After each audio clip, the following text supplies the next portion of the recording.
Hoje nós vamos falar sobre método multiresíduos para análise de 240 agrotóxicos em solo do plantio de tomate por cromatografia líquida de ultra desempenho, acoplada à espectrometria de massa. É um artigo, então, que vai trabalhar com uma forma aplicada de estudo e nós vamos conhecer um pouquinho mais sobre ele. Esse material foi escrito pelos autores João Roberto Fortes Mazei, Estevão Freire, Eduardo Gonçalves, José Ronaldo de Macedo, Angélica Castanheira de Oliveira, Luciana Helena Pinto Bastos e Maria Helena Ruors Morelli Cardoso. Esse material é um material de vários pesquisadores porque ele faz parte de uma das linhas de pesquisas, não só de doutorandos e mestres, mas também do grupo de pesquisa que trabalham com a testagem desse agrotóxico. Esse tipo de material, nós dizemos que ele é um material tanto de utilidade pública quanto de utilidade mercadológica, então é interessante para a população compreender, embora a linguagem seja uma linguagem mais direcionada aos parâmetros técnicos e acadêmicos. Então, é claro que não é qualquer pessoa que consegue compreender todas as citações que envolvem esse estudo, mas é também de conhecimento para os agrônomos, para a agricultura de uma forma em geral e para a área acadêmica que investiga esse material. Aqui, o interessante desse material, que nós não tivemos oportunidades nos outros artigos, é compreender um pouco desta ferramenta da Núcleo do Conhecimento, que está aqui, que é o Analytics, que é possibilitado pelo DOI. O número DOI, ele é o número de registro do artigo e cada vez que o material é citado e esse material citado é indexado na base de dados, é identificado pela Crossref, a Crossref aponta o número de pessoas que citaram esse material. Então veja que esse material aqui possui 7 citações, já ele foi publicado na revista científica Núcleo do Conhecimento dia 26 de 1 de 2021, há um ano e alguns meses atrás, e nesse período ele foi citado por 7 outros materiais. O material, então, ele está estruturado, ele é um material bem complexo e completo, inclusive.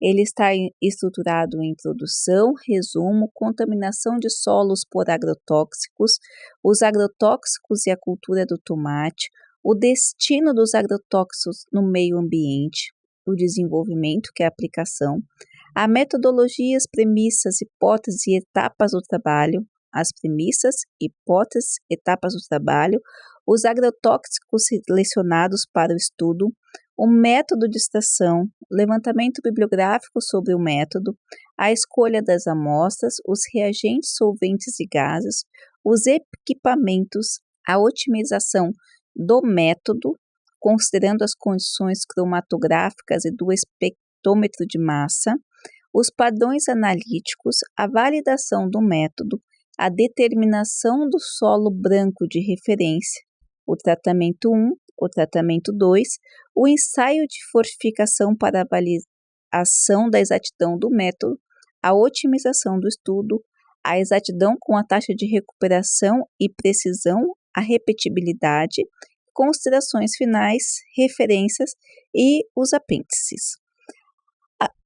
Outra coisa que nós temos que ver, como você pode ver, esse material é um estudo bem complexo, então vamos conhecer um pouquinho mais sobre os autores, quem são esses autores, da onde eles são. Bom, então vamos lá. Bom, o primeiro autor, ele é um doutorando em engenharia ambiental, com mestrado profissional em engenharia ambiental, especialização em metodologia do ensino de química e graduação em química.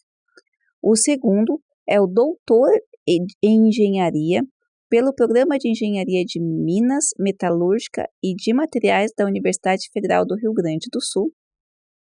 O outro autor também, que é o pesquisador, também é doutor em engenharia oceânica pela CUP na UFRJ e professor associado da Escola Politécnica da Universidade Federal do Rio de Janeiro e pró-reitor de graduação da UFRJ. O outro também é doutor em Ciências pelo Centro de Energia Nuclear e Agricultura da Universidade de São Paulo. Os outros são mestre em Vigilância Sanitária em Saúde pela Fiocruz, a doutora em Vigilância Sanitária em Saúde pela Fiocruz e a doutora em Vigilância Sanitária também pela Fiocruz. Então, são 7 autores envolvidos em pesquisa e aqui tem uma coisa muito interessante para você observar. Primeiro, essas áreas de atuações desses colaboradores, desses pesquisadores, são multidisciplinar. Por isso que é um estudo bastante completo, porque ele aborda várias especialidades dentro de um único estudo. A segunda coisa que nós podemos observar olhando esses autores é o seu caráter de multi-instituições, ou seja, cooperação entre pesquisadores de instituições diferentes, seja da Fiocruz, da UFRJ, da Universidade Federal do Rio Grande do Sul. Então, a gente começa a trabalhar, então, numa multirrede, multi-especialização e multirrede. Então, são autores que vão colaborar. Nesse aspecto, você pode me perguntar, professora, como que funciona isso? Bom, nós pesquisadores podemos e devemos, na verdade, fazer parceria com outros pesquisadores. Então, por exemplo, eu faço uma análise dentro da minha área e eu tenho um estudo de pesquisa que a gente faz esse tipo de colaboração. E eu posso fazer em colaboração entre instituições. Esse tipo de colaboração agrega muito nos estudos, além de promover uma ciência mais saudável e equitativa, uma vez que professores que atuam em uma única instituição ou pesquisadores acabam adotando um viés muito particular. Então, indica-se que tenha essa pluralidade na pesquisa para que as pesquisas se tornem mais específicas e mais criteriosas e que possam contribuir melhor para a sociedade. Então, ele é um artigo que foi enviado em dezembro de 2020 e aprovado em janeiro de 2021. Aqui nós vamos ter, então, uma leitura do resumo que eu vou fazer para vocês. Já acompanho, já indico esse material para que você possa dar um pulinho lá na revista científica multidisciplinar Núcleo do Conhecimento e possa conhecer um pouco melhor esse material que realmente está muito completo e merece uma atenção especial. Bom, no resumo, então, nós temos a apresentação do estudo. Eles apresentam os agrotóxicos que foram analisados, colocam aqui também os principais aspectos que foram estudados, que foram levantados para esse estudo, o método de extração que eles utilizaram, os principais extratos e que foram diluídos e os principais resultados dos 240 compostos entre autorizados e não autorizados a utilização no plantio de tomate. E aí, como palavras-chave foram contaminantes em solos, resíduos de agrotóxicos, a metodologia e o local de análise. Na introdução, então, eles falam um pouco sobre o cultivo de tomate e a sua importância, a contaminação do solo por agrotóxicos, trazendo então as problemáticas dessa contaminação, as premissas que levaram então à investigação. É bem interessante, porque as premissas que levaram para esse estudo foram: não existe tomateiro resistente à maioria das pragas e doenças. O solo é o destino final de grande parte dos resíduos da aplicação de agrotóxicos nos métodos de plantio em que esses são aplicados. A provável contaminação dos solos pela aplicação de agrotóxicos nas plantações agrícolas, que pode gerar impactos ambientais nos meios bióticos e abióticos. E aqui, as hipóteses que foram testadas nesse estudo. Nós temos, então, 4 hipóteses principais. Primeira, os agrotóxicos em usos da agricultura brasileira não são ambientavelmente amigáveis no que diz respeito à contaminação do fruto e do solo. O plantio convencional com uso intensivo de agrotóxicos pode não ser ambientalmente amigável. Existe uma lacuna na agricultura, que é a ausência de um método validado e confiável para determinação e quantificação de agrotóxicos em solo segundo os limites máximos de resíduos LMR especificados pela Anvisa. É possível utilizar agrotóxicos no plantio e manter os frutos em níveis de concentração que atendam às exigências da legislação vigente no país.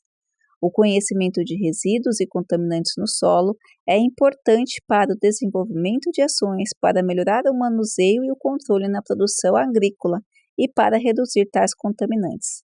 E aqui então as etapas que o trabalho realizou, os equipamentos, os detalhes da validação dos métodos, os principais achados e todas as especificações que podem ser replicados em outros estudos. Também defende, por fim, o método, diz que esse método de avaliação é adequado para a detecção e quantificação dos analitos da matriz e dos agrotóxicos investigados e termina com a seguinte colocação.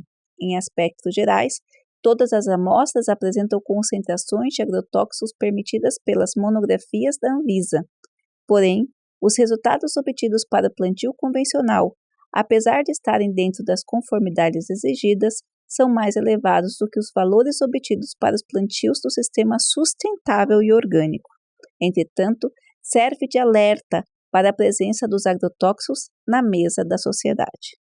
O emprego dos agrotóxicos azoxistrobina e carbendazim, agrotóxicos não autorizados, para aplicação no tomate trazem preocupação concreta com algo que normalmente já era esperado: uso deliberado dos agrotóxicos para aumento da produção, independente do que preconizam as leis. Se, por um lado, é preocupante encontrar agrotóxicos não autorizados nas amostras, por outro, isso demonstra que o método validado para este trabalho apresenta elevada eficácia, devido à capacidade de quantificar até mesmo agrotóxicos não autorizados para o uso. Além de conseguir os resultados bastante satisfatórios para os agrotóxicos foco, este trabalho mostrou-se capaz de determinar resíduos para 240 agrotóxicos, entre autorizados e não autorizados pela Anvisa no Brasil, com valores de coeficiente de determinação maiores de 0,99 e valores, além de conseguir resultados bastante satisfatórios para os agrotóxicos foco. Este trabalho mostrou-se capaz de determinar resíduos para 240 agrotóxicos, que foram autorizados e não autorizados pela Anvisa. E aqui os principais resultados dessas medições que você pode acompanhar na revista Núcleo do Conhecimento. As referências utilizadas para esse estudo, a observação, o mini currículo aqui do autor que enviou o material e dos outros também. Então, nós pedimos que você, interessado nesse assunto, nesses materiais, pesquise e não se esqueça que a revista é uma revista multidisciplinar e trabalha praticamente em todas as áreas do conhecimento e em 7 idiomas. Um grande abraço, não esqueça de deixar seu comentário e até a próxima!